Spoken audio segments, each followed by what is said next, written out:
కార్తీక మాస దీపోత్సవానికి విశ్వవ్యాప్త గుర్తింపు ఉంది. మచిలీపట్నంలోని శ్రీ రామలింగేశ్వర స్వామివారి దేవస్థానంలో గత నెల 13న కోటి దీపోత్సవ కార్యక్రమాన్ని ఎంతో ఘనంగా నిర్వహించారు. ఈ కార్యక్రమంలో 35 అడుగుల పరమశివుడి విగ్రహాన్ని ఏర్పాటు చేసి దాదాపు 4000 మంది భక్తులు ఇందులో పాల్గొన్నారు. ఈ కార్యక్రమం తెలుగు బుక్ ఆఫ్ రికార్డ్స్లో చోటు సాధించింది. దీంతో దేవాలయ ప్రాంగణంలో జరిగిన కార్యక్రమంలో Telugu book of records founder Chintapatla Venkatachari, Ramalingeswara స్వామివారి ఆలయ చైర్మన్ దేశు నీరజ, కార్యనిర్వాహకులు సమ్మెట ఆంజనేయ స్వామికి గుర్తింపు జ్ఞాపికను అందజేశారు.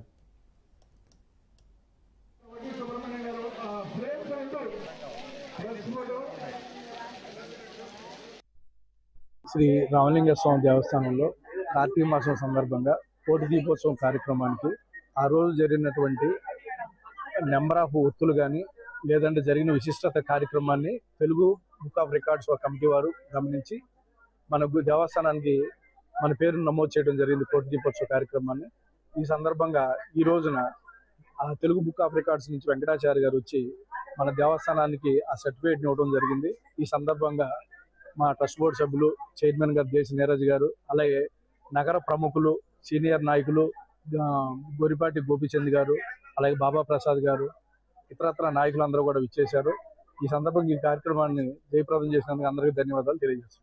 సో మన ప్రత్యేకత ఏమంటే ఈ విధంగా తెలుగు బుక్ ఆఫ్ రికార్డ్స్ మన నగరానికి కానీ అలాగే మన దేవస్థానానికి కానీ ఇదే ప్రథమంగా రావడం అనేది మనందరం కూడా గర్వించదగ్గ విషయం.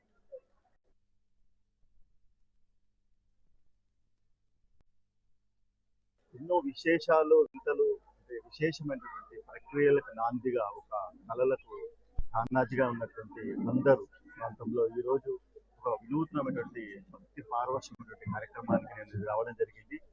ఇది కోటి దీపోత్సవాన్ని పురస్కరించుకొని ఏదైతే కార్యక్రమం చేశారో 3900 మంది మహిళలచే దీపారాధన కార్యక్రమాన్ని 35 అడుగుల శివుని విగ్రహం పైన అంటే ఎదుట చేసినటువంటి ఈ భక్తి పారవశ్యమైన కార్యక్రమము ఈ తెలుగు రాష్ట్రాలలో ఇంతవరకు ఎప్పుడు జరగలేదు. అంటే ఇటువంటి కార్యక్రమాలు జరుపుతున్నటువంటి ఈ రామలింగేశ్వర స్వామి టెంపుల్ యాజమాన్యానికి, అట్లాగే ఈఓ గారికి, అట్లాగే శాస్త్రి గారికి, మిగతా ఈ కార్యక్రమాన్ని చేపట్టిన ప్రతి ఒక్కరు కూడా, ఎందుకంటే ఒక విశేషమైనటువంటి కార్యక్రమము ఇది తెలుగు బుక్ ఆఫ్ రికార్డ్స్ ఒక జాతీయ రికార్డుగా ఈరోజు నమోదు చేయడం జరిగింది. ఎంతో మంది భక్తులచే ఈ కార్యక్రమం